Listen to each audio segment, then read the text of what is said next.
Your thank you page could be your most valuable customer touchpoint. With Fluent's post purchase experiences, retailers create seamless moments that enhance the customer journey while unlocking incremental revenue. It's quick to launch, simple to manage, and proven to deliver measurable results. Discover how at fluentco.com/monetize.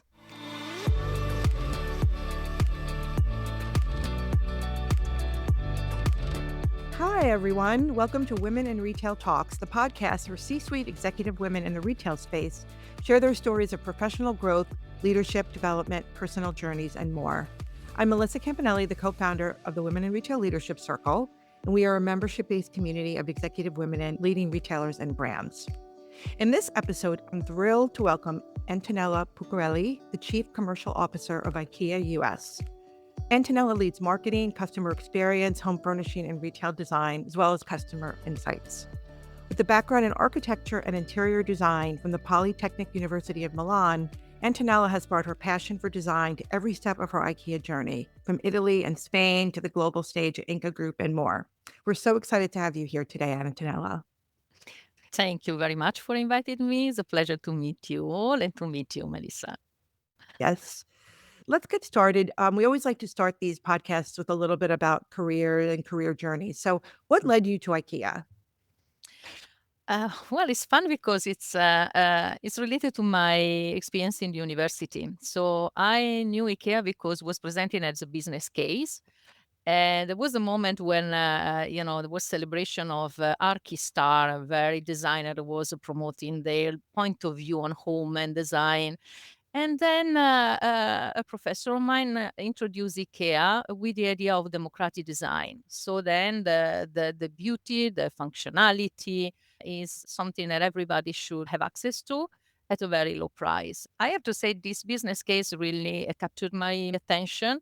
And after some years of working in a different company, I just found an announcement. They were recruiting in a newspaper, recruiting people. And I said, that's interesting. And so I would like to know more. And then, my history with IKEA started there. Yeah, so you've been there for a while. You kind of worked your way up in the career. Yes. Yes, it's almost 28 years now. Yes. It's longer than my marriage, actually, my rel That's funny. I love the idea, though. I never really thought about that before. The idea of democratic Mm, design, like why shouldn't everyone have cool, interesting sort of design pieces in their homes? yes. Why does it have to be expensive? So I love that. As I mentioned earlier in the opening, you've led teams across so many different countries and cultures. So I'd Yeah. love to lean into sort of how those global experiences have influenced your leadership style. Well, I would say that probably the first couple of words that appears in my mind are related to curiosity. Never stop to be curious about whatever situation and person that you are meeting, and try to understand with a quite humble attitude, listening a lot before to Mm, to speak. And I think this open up your mind. You open up also to many opportunity and a new perspective that at the end of the day are feeding you as a person and as a professional.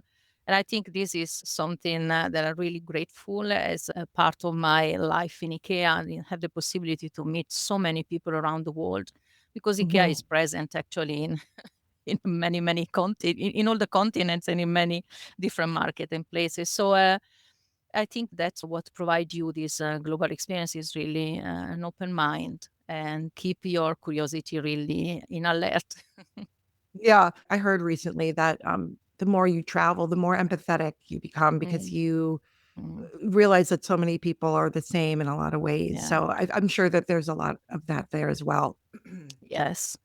Yes, Um, for sure. And I think there is a lot also in relation with one of the pillar of IKEA, that is diversity and inclusion is a part of our essential value in our human resource policy and culture overall. It is very much this part that has to then be present and be able to export the culture, IKEA culture, in so many different areas of the world. Yeah. I think together with then a lot of our focus on talent development, Sure. it's really something that is creating inclusion and diversity. Getting back to leadership, is there a leadership lesson that you can point to that maybe helped shape your perspective or change your perspective, or maybe just kind of an example of Mm, something that may have happened in your leadership journey that changed yeah. you? Well, I think my way to lead changed a lot and was in parallel with my journey as a person. I think at the end of the day, our leadership is the mirror of who we are and all the experience that are transforming ourselves. And I would say that the change for me has been in the moment when I stop to be the expert in an area and allow my team to grow as expert. It is the moment Mm, when I stop to give answer and make the right question.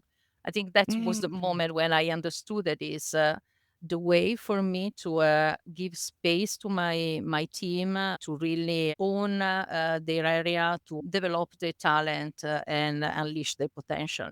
So it was a really a big moment, and it's a I mean, it was in coincidence with the moment when I moved from a specialist role to a more generalist, so growing as a leader in my career in IKEA. that's super interesting. Sort of giving the power to the people on your team that maybe know more than you do.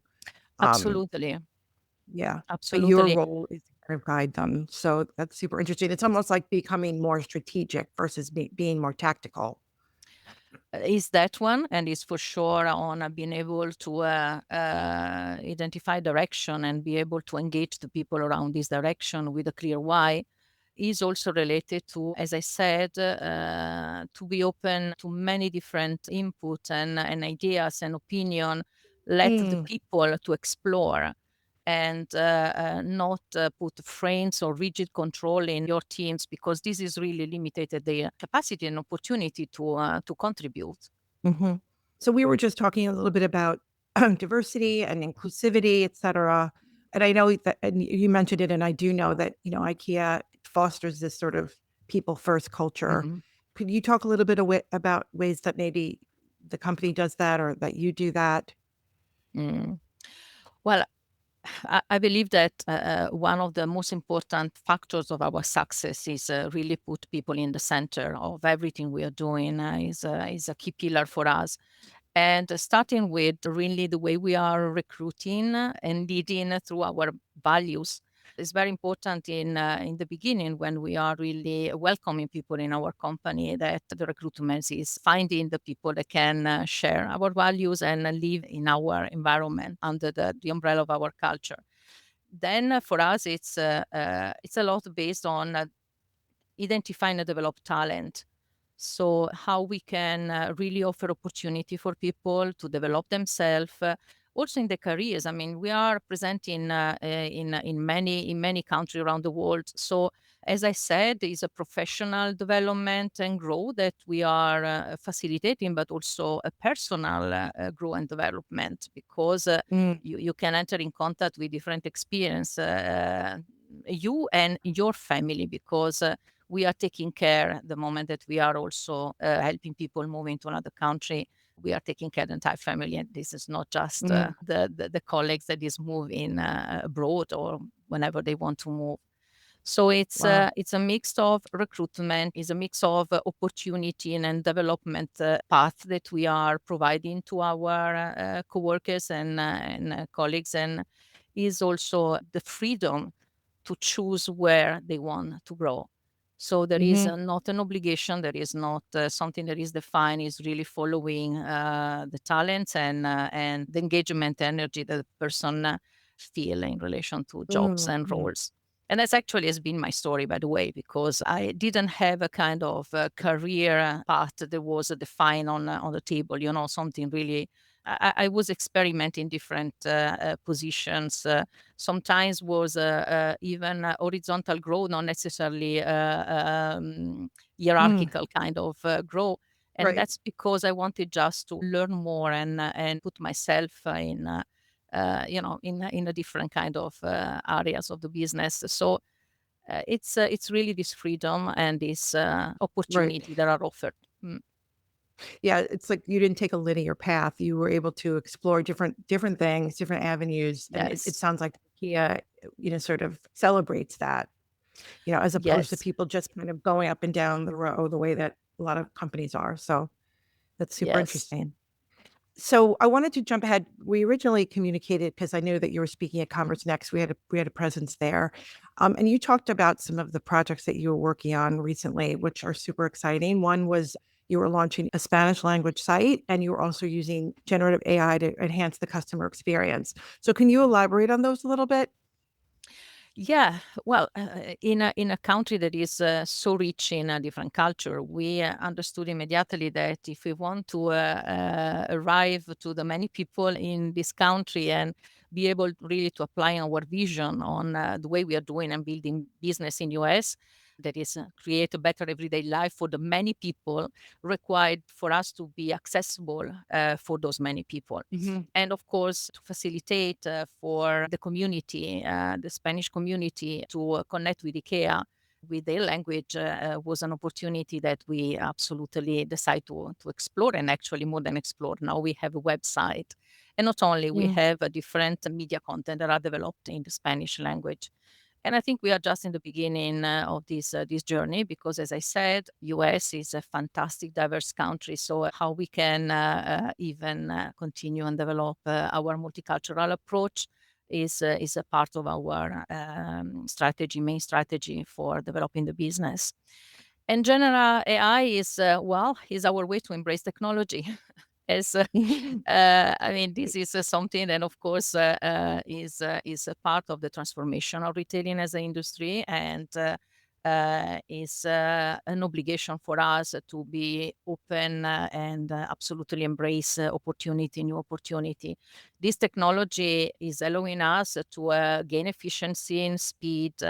And again, to create content that can join on individual level our customers. So diversify very much our communication channels, our offer, and be more relevant for the people. So Yeah. it's been an important investment that we have done some years ago in the company. Really revise completely our technology, and of course investing and keep investing in a new one. Yeah, I mean, we talk to a lot of companies that are going through these kinds of digital Mm, transformations and using technologies, and we hear stories about people that are, nervous about it, what it mm, means for what it means for their jobs. Maybe they're a little bit resistant to change. So it seems to me like you need to have a strong leadership like foundation in order to mm, kind of steer these kinds of projects or spearhead them. I'm not sure if you have that issue because it sounds mm, like IKEA hires great folks, but could you talk a little bit about how your mm. your leadership skills may have helped guide that process? Yeah. Well, I think that a transformation like that one, a digital transformation, need to be grounded in the value of a company. And Mhm. for us, we used to say is actually a sentence of from one of my colleagues, and I still with proud because it's spotting really on the right place. It is digital first, but not digital only.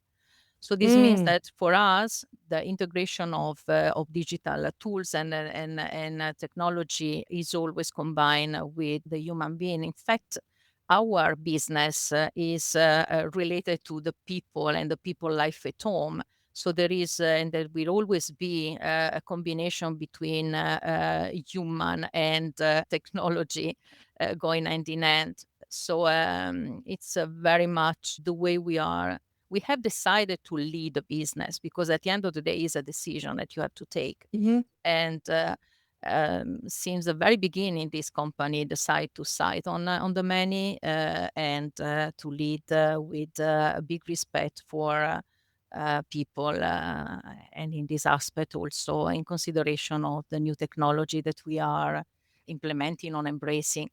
One of the aspects for us very important, for example, is the respect for the privacy for the people. For us, this is Yeah. filtering whatever decision we are taking.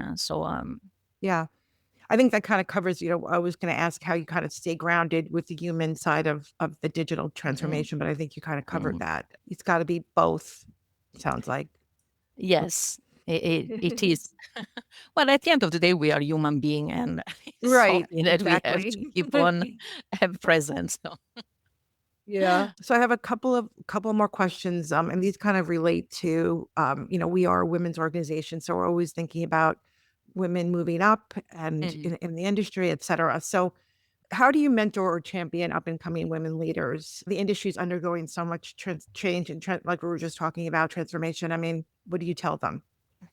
It's very much, and it's not just about me, it's about the company and how the company is Mhm. securing that we have and we offer equal opportunity independently of whatever kind of human kind of characteristic or preference in the way they want to express themselves. So to guarantee equal opportunity and to secure that we cannot in somehow making a decision that are limiting the diversity in our teams, we are adopting intentional recruitment policy. So that's something guaranteed by the company. Then, as a leader, of course, it is important to understand and that the diversity is driving the towards a success and a good result. So is an enrichment and is that's why is easy for us to secure this diversity in our team. And if we talk about the gender equality, I mean, in this company, we are on the 50-50 at the moment. So Oh, it's a wow, that's perfect great. balance in Yeah. any managerial position. So that's very important to 50-50 in managerial. Wow, that's 50-50. great. Yes. Yeah. If I talk about myself, this Yeah, has been, sure. in any case, a kind of intentional effort.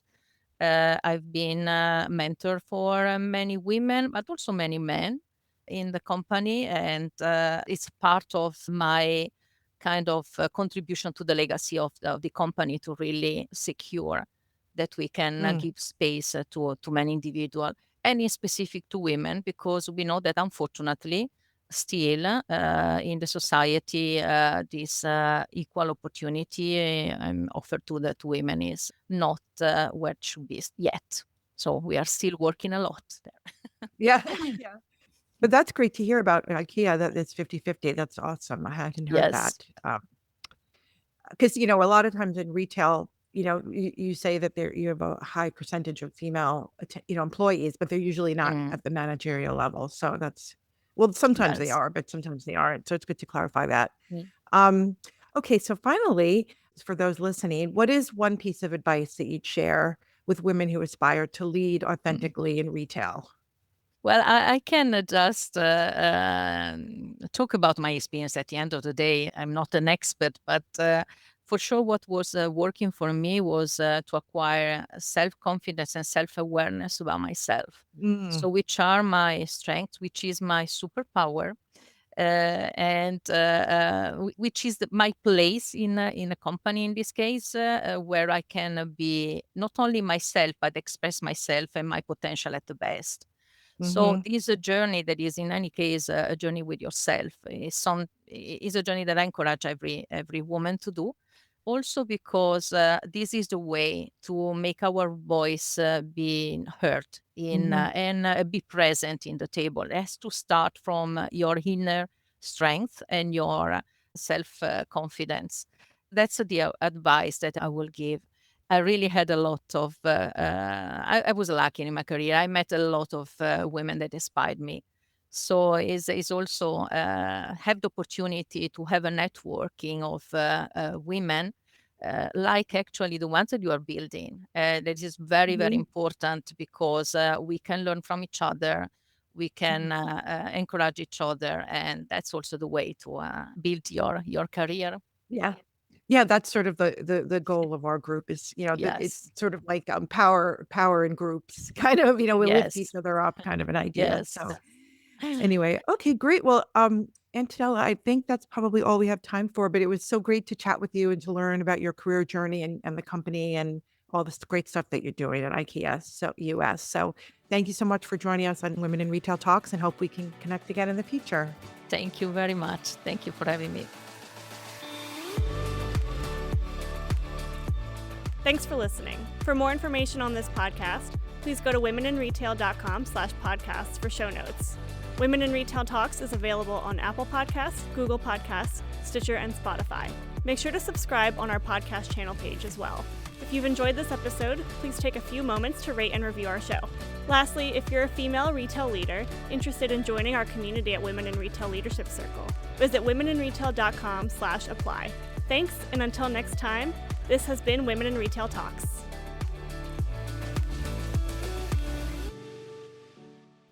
Turn your checkout into a high-performing revenue moment with Fluent's post-purchase experiences. Learn more at fluentco.com/monetize.